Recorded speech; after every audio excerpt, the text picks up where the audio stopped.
Hello friends, అందరికీ నమస్తే. నేను శ్రావణిని. ఇవాళ మన వీడియోలో గారెలతో పులుసుని ఎలా ప్రిపేర్ చేసుకోవాలో చూద్దాం. ఈ గారెలతో పులుసు అనేది చాలా టేస్టీగా ఉంటుంది. ఓల్డ్ రెసిపీ అని కూడా చెప్పవచ్చు. ఇప్పుడు మనం గారెల్ని తీసుకొని వీటిని చిన్న చిన్న పీసెస్గా కట్ చేసుకోవాలి. గారెల్ని ఇలా కట్ చేయకుండా అలా ఉంచేసి కూడా మనం ప్రిపేర్ చేసుకోవచ్చు. కానీ చిన్న చిన్న ముక్కలుగా కట్ చేసుకోవడం వలన మనం ఫ్రై చేసుకున్నప్పుడు క్రిస్పీగా ఉంటాయి. నెక్స్ట్ వీటిని పొయ్యి మీద ఒక బౌల్ పెట్టేసుకొని మనం కట్ చేసుకున్నటువంటి గారె ముక్కల్ని వేసుకొని క్రిస్పీగా ఫ్రై చేసుకోవాలి. ఇవి వేగడానికి కనీసం 5 నుంచి 10 నిమిషాలు పడుతుంది. అంటే మీడియం ఫ్లేమ్లో ఉంచే మనం ఇలా ఫ్రై చేసుకోవాలి. హై ఫ్లేమ్లో ఉంచినట్లయితే పైన నల్లగా మాడిపోయి లోపల మెత్తగా ఉండిపోతాయి. అందువలన మీడియం ఫ్లేమ్లో ఉంచి క్రిస్పీగా ఫ్రై చేసుకోవాలి. ఇలా ఫ్రై చేసుకున్న తర్వాత ఒక బౌల్లోకి సపరేట్ చేసుకోవాలి. నెక్స్ట్ సేమ్ అదే బౌల్లో ఇంకాస్త ఆయిల్ని వేసుకొని 2 మీడియం సైజ్ ఆనియన్స్ని చిన్న చిన్న పీసెస్గా కట్ చేసుకున్నవి వేసుకొని ఆనియన్స్ అనేవి లైట్ బ్రౌన్ కలర్ వచ్చేంత వరకు ఫ్రై చేసుకోవాలి.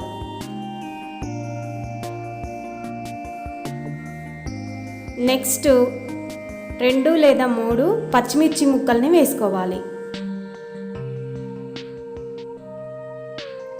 వేసుకొని టోటల్గా ఇలా తిప్పుకుంటూ ఫ్రై చేసుకోవాలి. ఆనియన్స్ అనేవి కలర్ చేంజ్ అయిన తరువాతనే పసుపుని 1 టేబుల్ స్పూన్ వేసుకొని మొత్తంగా కలిగి తిప్పాలి.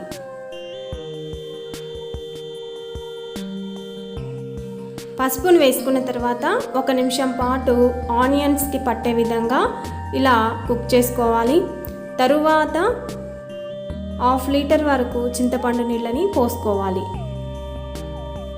మీరు ఎంతవరకు అయితే పులుపు తినగలరో అంతవరకు చూసుకొని పోసుకోవాలి.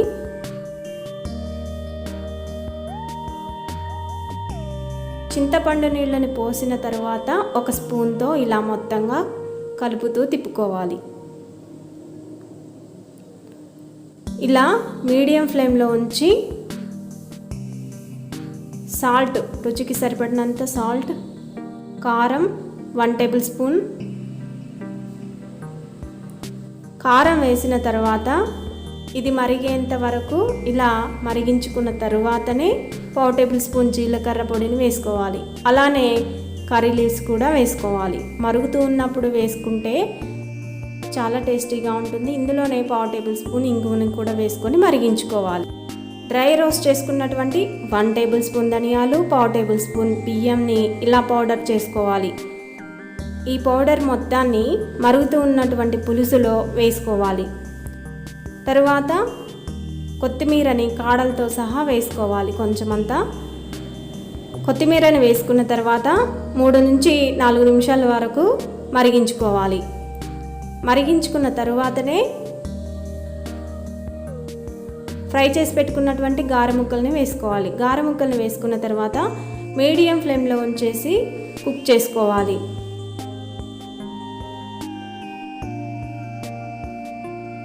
పైన మూత ఉంచేసి కుక్ చేసుకోవడం వలన గారె ముక్కలు అనేవి తొందరగా బాయిల్ అవుతాయి.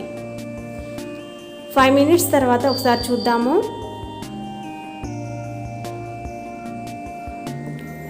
ఇలా మరుగుతూ ఉన్నటువంటి గారె ముక్కలు అనేవి మొత్తంగా కలిసే విధంగా పులుసులో అటు ఇటుగా తిప్పేసి చిక్కబడేంత వరకు మరిగించుకున్న తర్వాత స్టవ్ ఆఫ్ చేసుకోవడమే. అంతే, చాలా ఈజీ అండి. గారెల పులుసు అనేది చాలా టేస్టీగా కూడా ఉంటుంది. ఇంకా మరిన్ని లేటెస్ట్ వీడియోస్ కోసం మా ఛానల్ని సబ్స్క్రైబ్ చేయడం మాత్రం మర్చిపోవద్దు. Thank you.